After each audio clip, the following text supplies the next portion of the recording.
Beloved, if God so loved us, we should also love one another. So, we have the example, God's love. And as John 3:16 tells us, for God so loved the world that he gave his only begotten Son, that whosoever believeth in him should not perish, but have everlasting life. And that is brought to us by the love of God. So there's the example. That's the standard that's been set, that we as humanity should love one another and love God as God has demonstrated to us his love by the sending of his Son to die on the cruel cross of Calvary. Now, you start reading the Beatitudes, which is Matthew chapter 5, chapter 6, and you begin to read what Jesus begins to tell us about turning the other cheek, talking about forgiving one another. It says if somebody compels you to carry a burden for a mile, then you go ahead and carry it for 2 miles. If somebody demands your coat, give them your cloak also. I mean, what Jesus was teaching, it seemed like it was just to the extreme. But it really comes down to being a servant to your fellow man. Well, I've said this already this week on the broadcast. That goes very contrary to the heart of humanity. Because most of the time, our focus as humans is all about me.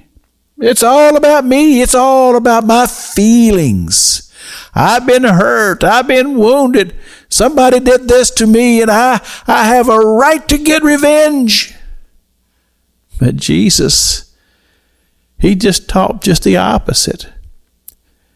And he talked about forgiving people. And it is so amazing how that strikes to the heart of people outside of faith, because it becomes a threat to them.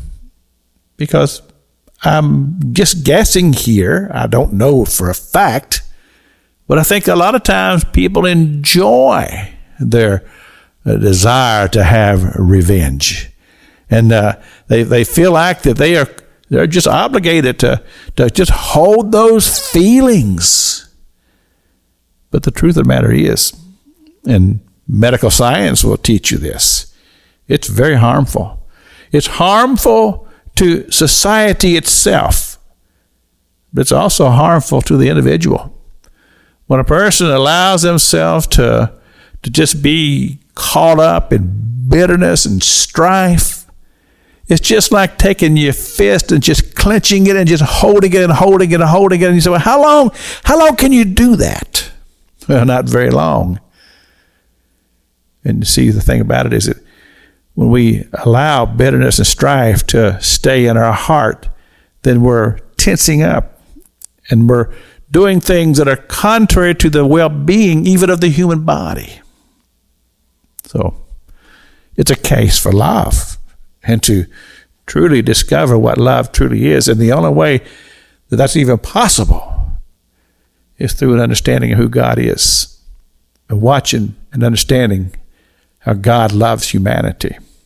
It's Pastor Jack King with the gospel on the radio broadcast.